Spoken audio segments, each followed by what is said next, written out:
السلام علیکم ویورز، کیسے ہیں آپ؟ ٹھیک ٹھاک ہیں ویورز؟ آج ہم بات کریں گے کہ صوبہ سندھ میں ایک ضلع ہے ڈھرکی، وہاں پر ایک قبرستان ہے جسے لوگ کالیوں کا قبرستان کہتے ہیں، اور وہاں پر وہ خواتین دفن کی جاتی ہیں جن کو ان کے بھائی، باپ یا بیٹے کلہاڑیوں کے وار کر کے یا فائرنگ کر کے قتل کر دیتے ہیں، اور جرم ان کا یہ ہوتا ہے کہ ان کا کسی سے مبینہ طور پر تعلق تھا۔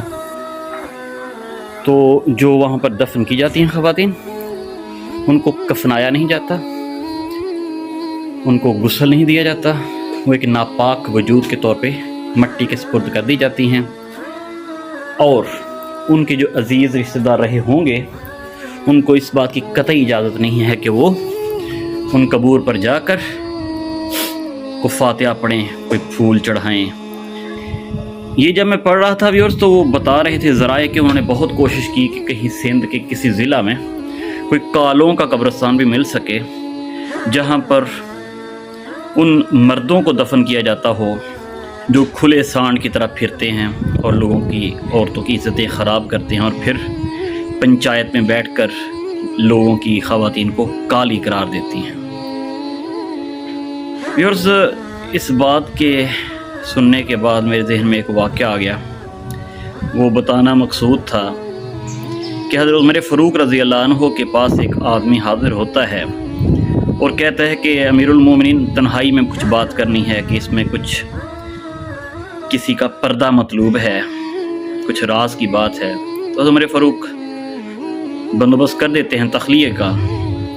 تو وہ آدمی شروع ہوتا ہے، اپنا واقعہ بیان کرتا ہے کہ امیر المومنین، زمانہ کفر میں جو ہمارا قبیلہ، اپنے قبیلے کا نام پتہ بتایا، اس قبیلے سے میں بلانگ کرتا ہوں۔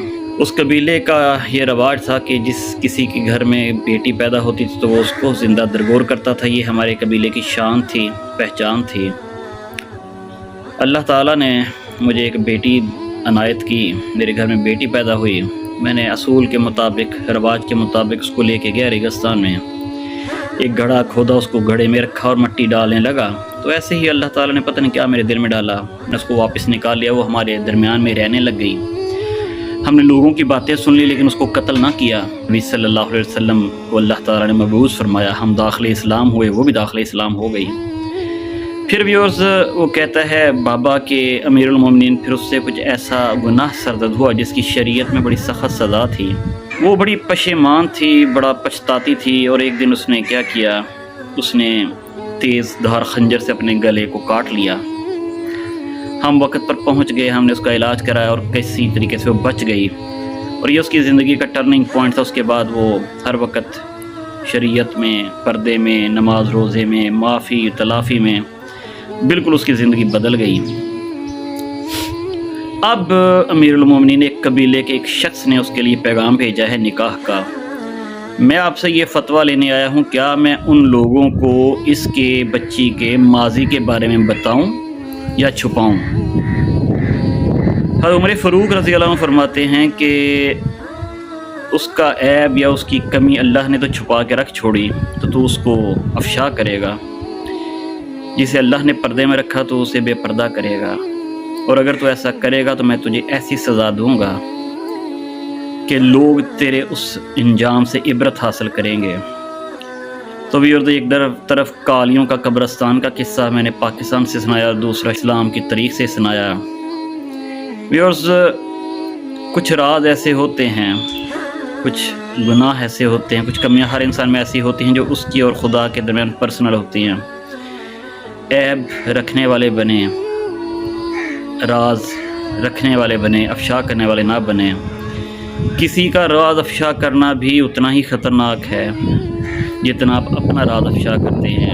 اگر آپ سے بھی کچھ کبھی کمی ہوگی تو اللہ سے معافی مانگیں، اسے ڈھنڈورا بنا کر پیٹتے نہ پھریں لوگوں میں کہ میں نے یہ کیا ہوا ہے۔ اس پہ گواہ نہ لوگوں کو بنائیں، اسے دل میں رکھیں، اللہ سے معافی کریں، اللہ معاف کرے گا۔ واقعہ اور بتا دیتا ہوں، اسی واقعے کے متعلق ہے، یہ تھوڑا اور موڈ کا ہے۔ جماعت تھی، تبلیغی جماعت، انہوں نے ایک چرسی کو تبلیغ کی، سمجھایا، اور اس چرسی کی بھی بات سمجھ میں آ گئی۔ اس نے چرس کو چھوڑ دیا، اس جو اس کو روگ لگا تھا اس نے چھوڑ دی، اور ساتھ وہ اس کو نقد لے کے چلے پہ چلے گئے۔ اور جہاں جائیں تو یہ لوگوں کو بتائیں کہ یہ جو ہمارے بھائی ہیں، یہ بھائی ہمارے چرسی تھے، تو دیکھیں اللہ تعالیٰ نے ان کی مدد کی، ہم نے اس کو تبلیغ کی تو یہ اب چرس چھوڑ کے ہمارے ساتھ جماعت میں چل رہے ہیں۔ لوگوں کو پتہ نہیں اس بات کی خوشی ہوتی یا اثر ہوتا کہ نہ ہوتا، لیکن بہرحال پورے چلے کے دوران لوگوں نے اس چرسے کو خوب پنڈیا۔ ایک دن وہ چرسی پریشان ہو کے دعا کرتا ہے زور سے کہ ان کو سنائی دے، تو کہتا ہے ربا سونیا تو کتنا پردے دار ہے، میں نے اتنے سال چرس پی اور تو نے کسی کو خبر نہ ہونے دی، یہ اللہ کے نیک بندوں نے مجھے ہند سندھ میں بدنام کر دیا ہے کہ اگر تو بھائی پتہ چل ہی گیا ہے آپ کو تو اس کو ہضم کر لیں۔ اس نے معافی مانگ لی، اس کی جان چھوڑ دیں۔ تو اللہ تعالیٰ سے یہی دعا ہے، اللہ تعالیٰ ہمیں راز رکھنے والا اور اپنے راز بھی چھپائیں، ایسے نہ لوگوں کو میں مشہور کرتے پھریں کہ میرے میں یہ کمیاں تھیں۔ اللہ تعالیٰ آپ کا ہمیں ناصر ہو جی۔